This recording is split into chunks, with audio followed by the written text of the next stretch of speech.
This is Module 4, and I'll be responding to 3 of my classmates' posts.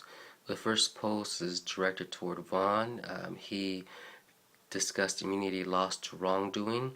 I thought Vaughn presented a great argument and fact that even though immunity may be lost because of negligence causing harm under the FTCA, it is still left up to the civil courts to decide whether or not the party in question is liable and should be held responsible for their actions.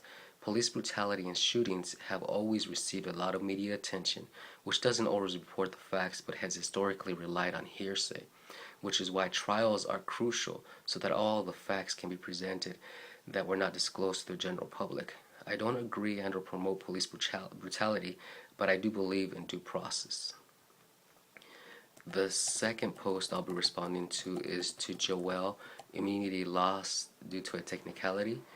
I find this case very interesting because two government entities, the California Tax Board and the state of Nevada, were involved. Hyatt filed in Nevada suing the California Tax Board under the FTCA for negligence, ruling that the full faith and credit clause did not apply and the California Tax Board did not have immunity. What's interesting about this case is determining who has jurisdiction because Hyatt was a resident of both states. Hyatt filed in Nevada because he was a resident at the time. The California Tax Board had him down as a resident in 1991 and 1992, which was not the case. So in this particular case, I agree with the ruling because Nevada has a claim in his residence since 1991. It was in Nevada's best interest to claim jurisdiction and permit Hyatt's suit to continue because of negligence. Otherwise, it would set precedents for residency claims that could result in a loss of tax dollars. The third and final post I'll be responding to is Nehemiah comparing U.S. immunity with other countries.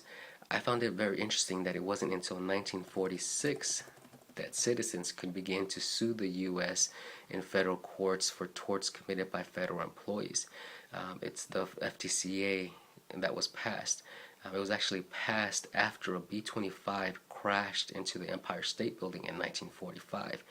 The pilot acted negligently and proceeded to fly in thick fog after not receiving clearance to land. 8 months after the crash, the government offered money to the families and the victims. Some accepted and others started a lawsuit that helped pass the bill, which was actually pending in Congress for over 2 decades. The bill was passed in 1946 and it was actually made retroactive so the families and victims of this particular crash could see compensation. It's good to know that other countries have similar acts in place that allow citizens to sue the government for their negligent acts and hold them accountable. So that's one thing that a couple of countries do have in common that Nehemiah actually posted, that we do have acts in place to waive immunity and really hold government accountable for their actions, specifically with employees who are negligent and cause harm to others. That's my 3 responses to the 3 posts. Thank you.